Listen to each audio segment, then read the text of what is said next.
வணக்கம். நான் mini garden Gowri. இன்னைக்கு எம்ஜி கிச்சனில் மல்லிகைப்பூ மாதிரி இட்லி நல்லா சாஃப்டாக மிக்சியிலே மாவு அரைச்சி எப்படி செய்கிறது அப்படின்றத பற்றின வீடியோ தான். வாங்க வீடியோக்குள்ளே போகலாம். இட்லி பார்த்திங்கன்னா நல்லா சாஃப்டாக புசு புசுன்னு சூப்பராக இருக்கும். ஏற்கனவே நம்ம சேனலில் ரேஷன் அரிசியில் இட்லி மாவு எப்படி அரைக்கிறது அப்படின்ற வீடியோ போட்டிருக்கோம். அந்த வீடியோவில் பார்த்திங்கன்னா மிக்சியில் மாவு அரைச்சி காட்டுங்கன்னு நிறைய பேர் கமெண்ட் பண்ணியிருந்தீங்க.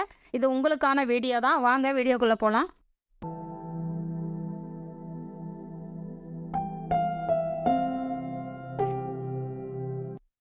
இந்த இட்லி மாவு அரைக்கிறதுக்கு கடையில் கிடைக்கிற இட்லி அரிசி எடுத்து வச்சுருக்கிறேன். அளக்கிறதுக்கு பார்த்திங்கன்னா வீட்டில் யூஸ் பண்ணுற ஆழாக்கு எடுத்து வச்சுருக்கிறேன். இந்த ஆழாக்கில் தான் இன்றைக்கி அரிசி அளக்க போகிறோம். அரிசி பார்த்திங்கன்னா கடையில் இட்லி அரிசின்னு கேட்டிங்கன்னா கொடுப்பாங்க. அந்த அரிசி தான் யூஸ் பண்ணியிருக்கேன் நான். இப்போது அரிசி அளந்து எடுத்துக்கலாம். அரிசி பார்த்திங்கன்னா குவியலாம் அளக்கலை. அளந்துட்டு இந்த மாதிரி கை வச்சு இப்படி சமமாக இது பண்ணிக்கோங்க. ஆழாக்குக்கு பார்த்திங்கன்னா சமமாக எடுத்துருக்கிறேன், குவியலாம் எடுக்கலை. இப்போ இந்த அரிசியை வேற ஒரு பாத்திரத்தில் போட்டுக்கலாம். இதே மாதிரி நீங்கள் ஆழாக்கில் டம்ளரில் எதில் அரிசி அளக்குறீங்களோ அதுக்கு சமமாக அரிசி அளந்து எடுத்துக்கோங்க. அரிசியோட அளவு பார்த்திங்கன்னா 4 அழாக்கு எடுத்துக்கோங்க. 4 அழாக்கு அரிசிக்கு உளுந்து பார்த்திங்கன்னா ஒரே ஒரு டம்ளர் உளுந்து தான் போட போகிறோம். இப்போ 4 அழாக்கு அரிசி எடுத்தாச்சு. இது அப்படியே இருக்கட்டும்.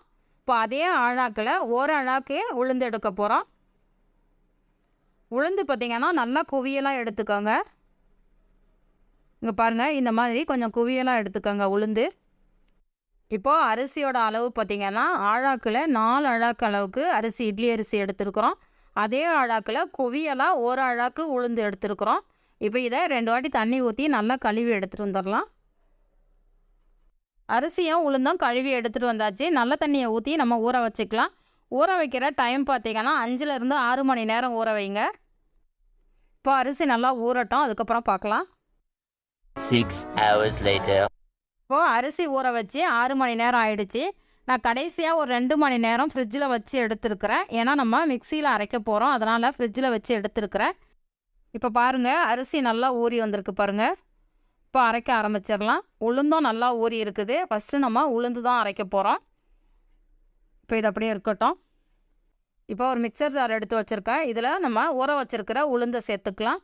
உளுந்து பார்த்திங்கன்னா பாதி அளவுக்கு மட்டும்தான் சேர்க்குறேன். 2 முறையாக போட்டு அரைச்சிக்கலாம்.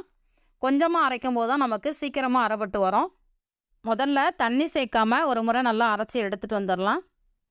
இப்போ பாருங்கள், அரைச்சி எடுத்துகிட்டு வந்தாச்சு. தண்ணி எதுவுமே சேர்க்கலை. இப்போ கொஞ்சமாக தண்ணி சேர்த்துக்கலாம். தண்ணி பார்த்திங்கன்னா இந்த மாதிரி கொஞ்சம் கொஞ்சமாக சேர்த்து அரைச்சிக்கணும். இப்போ இந்த மாவை ஒரு முறை கலந்து விடுங்க. மேலே இருக்கிறது கீழே இருக்கிறது எல்லாமே ஒன்று சேர்ந்து வரா மாதிரி ஒரு முறை கலந்து விட்டுட்டு மறுபடியும் அரைக்கலாம். இந்த மாதிரி ஒரு 2-3 முறை மூடியை திறந்துட்டு கொஞ்சம் கொஞ்சமாக தண்ணி ஊற்றி நல்லா நைஸாக அரைச்சிட்டு வந்திருக்கேன் பாருங்கள். உங்களுக்கு கரண்டியில் எடுத்து காமிக்கிறேன் பாருங்கள், எந்த அளவுக்கு நைஸாக அரைச்சிட்டு வந்திருக்கேன் பாருங்கள். நம்ம கிரைண்டரில் அரைக்கிற மாதிரியே நல்லா நைஸாக அரைக்கணும். மாவு பார்த்திங்களா, இந்த மாதிரி அரைக்கும் போது தான் வெள்ளையாக வந்திருக்கு பாருங்கள் மாவு. உங்களுக்கு கிரைண்டரில் அரைச்சா இப்படி வெள்ளையாக இருக்குமோ அதே மாதிரி. இப்போ இதை வேறு பாத்திரத்துக்கு மாற்றி வச்சிடலாம். மாற்றிட்டு இன்னும் பாதி அளவுக்கு உளுத்தம்பருப்பு இருக்குது, அதையும் இதே மாதிரி போட்டு அரைச்சி எடுத்துக்கலாம். மாவும் பாருங்கள் எந்த அளவுக்கு திக்காக இருக்குது பாருங்கள். இந்த மாதிரி ரொம்ப தண்ணி சேர்க்காமல் கொஞ்சம் கொஞ்சமாக தண்ணி சேர்த்து அரைச்சிக்கோங்க.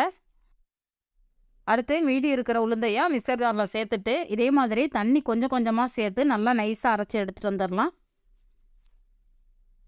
மிக்ஸி பார்த்திங்கன்னா சூடாகாமல் பார்த்துக்கோங்க. கொஞ்சம் சூடாகிற மாதிரி இருந்ததுன்னா கொஞ்சம் நேரம் வெயிட் பண்ணிவிட்டு திரும்பவும் அரைச்சிக்கோங்க. இப்போது 2வது முறையாக உளுந்து அரைச்சி எடுத்துகிட்டு வந்தாச்சு. உளுந்து பார்க்கும்போதே தெரியும் உங்களுக்கு எந்த அளவுக்கு வெள்ளையாக இருக்குது பாருங்கள். மாவு பார்த்திங்கன்னா இந்த மாதிரி வெள்ளையாக இருக்கணும். அந்த மாதிரி நம்ம சூடாகாமல் அரைச்சோன்னா தான் நமக்கு இந்த மாதிரி மாவு வெள்ளையாக கிடைக்கும். அதனால் மிக்ஸி சூடாகாமல் பார்த்துக்கோங்க. இப்போ இதையும் வேறு பாத்திரத்தில் மாற்றி வச்சிடலாம்.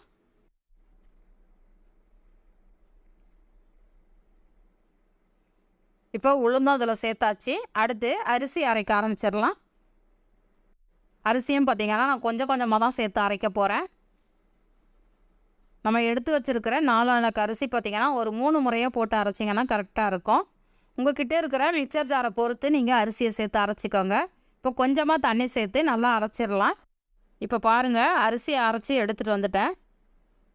உங்களுக்கு தொட்டு காமிக்கிறேன் பாருங்கள். இந்த மாதிரி நல்லா நைஸாக இருக்கணும். ரொம்ப கொரகொரப்பாக இருக்கக்கூடாது. ஓரளவுக்கு நல்லா நைஸாக இருக்கணும். அப்போ தான் இட்லி நம்மளுக்கு சாஃப்டாக நல்லாயிருக்கும். இங்கே பாருங்கள், ரவையை விட இன்னும் கொஞ்சம் நைஸாக இருக்கணும். இப்போ இந்த மாவு பார்த்திங்கன்னா நம்ம உளுந்து சேர்த்துருக்கிற அதே பாத்திரத்தில் சேர்த்துடலாம்.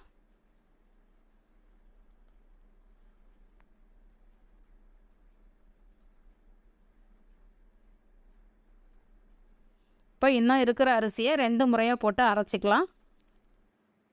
இப்போ இது அப்படியே இருக்கட்டும். அடுத்து 2வது முறையாக அரைச்சி எடுத்துகிட்டு வந்தாச்சு. இதையே நம்ம அந்த உளுந்து மாவோடையே சேர்த்துடலாம். 3வதாக கொஞ்சம் அரிசி இருக்குது, அதையும் போட்டு அரைச்சி எடுத்துகிட்டு வந்துடலாம்.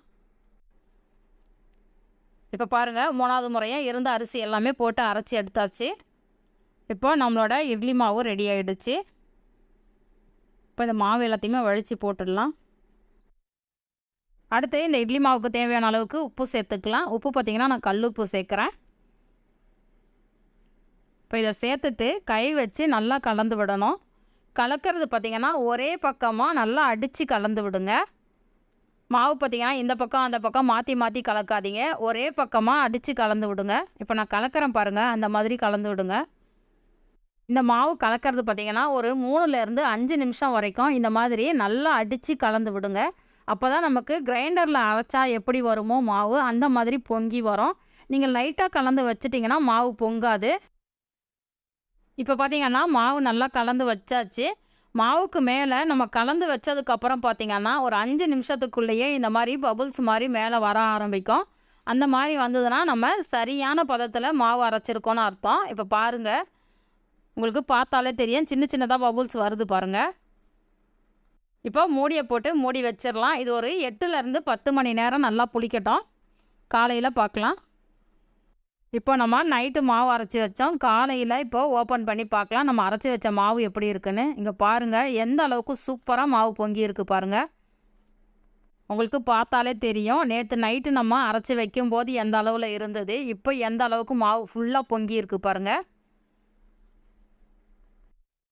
நான் சொல்லியிருக்கிற அளவுகளில் அந்த டிப்ஸ் எல்லாம் ஃபாலோ பண்ணி நீங்களும் மாவு அரைச்சிங்கன்னா இந்த மாதிரி சூப்பராக மாவு பொங்கி வரும். இட்லியும் நல்லா புசு புசுன்னு இருக்கும். இப்போ கரண்டி வச்சு எடுத்து காமிக்கிறேன் பாருங்கள், மாவு எந்த அளவுக்கு சூப்பராக இருக்குது பாருங்கள். உங்களுக்கு பார்த்தாலே தெரியும், செம்மையாக இருக்குது பாருங்கள் இட்லி மாவு. இப்போ மாவு பார்த்திங்கன்னா நீங்கள் ரொம்ப கலக்கக்கூடாது. ஒரு 2-3 முறை மட்டும் ஓரளவுக்கு கலந்து விடுங்க. நம்ம சேர்த்துருக்கிற உப்பெல்லாம் ஒன்று சேர்ந்து வரா மாதிரி. இப்போ நான் கலக்கிறேன் பாருங்கள் மாவு, இந்த மாதிரி லைட்டாக மட்டும் கலந்து விடுங்க. ஃபுல்லாக அடித்து எல்லாம் கலக்காதீங்க மாவு. பாருங்கள், இந்த மாதிரி ஒரு 2-3 முறை கலந்தீங்கன்னா போதும். அவ்வளோதான், இட்லி ஊற்ற ஆரம்பிச்சிடலாம். இப்போ இட்லி ஊற்றுறதுக்கு இட்லி தட்டெலாம் எடுத்து ரெடியாக வச்சுருக்கேன். இட்லி பாத்திரத்தில் தண்ணி ஊற்றி வச்சுருக்கேன், அது கொதிச்சிட்டு இருக்குது. இப்போ இட்லி தட்டில் எண்ணெய் தடவிக்கலாம். எண்ணெய் பார்த்திங்கன்னா ரொம்ப இல்லை, லைட்டாக தடவினாலே போதும். இப்போ மாவை எடுத்து கொஞ்சம் கொஞ்சமாக இதில் ஊற்றிக்கலாம். ரொம்ப வழிகிற மாதிரி ஊற்றாதீங்க, கொஞ்சம் கம்மியாகவே ஊற்றுங்க. அப்போ தான் நமக்கு இட்லி ஒன்றோட ஒன்று ஒட்டாமல் தனித்தனியாக வரும். மாவு ரொம்ப வழியே ஊற்றிட்டிங்கன்னா இட்லி ஒன்றோட ஒன்று ஒட்டிக்கும். இப்போ இட்லி பாத்திரத்தில் தண்ணியும் பாருங்கள் நல்லா சூடாயிடுச்சு. இந்த மாதிரி தண்ணி நல்லா கொதிக்கும் போது இட்லி ஊற்றி வைங்க, அப்போ தான் நமக்கு இட்லி சீக்கிரமாக வெந்து வரும். இப்போ நம்ம ஊற்றி வச்சுருக்கிற மாவை இதில் வச்சிடலாம். இட்லி ஊற்றி வச்சதுக்கப்புறம் மூடியை போட்டு மூடிட்டு ஒரு 10 நிமிஷம் கழித்து பார்க்கலாம். இந்த இட்லி பார்த்திங்கன்னா ஒரு 10 நிமிஷத்துலேயே வெந்துடும். கரெக்டாக 10 நிமிஷம் கழித்து பார்த்திங்கன்னா இட்லி சூப்பராக வெந்திருக்கும்.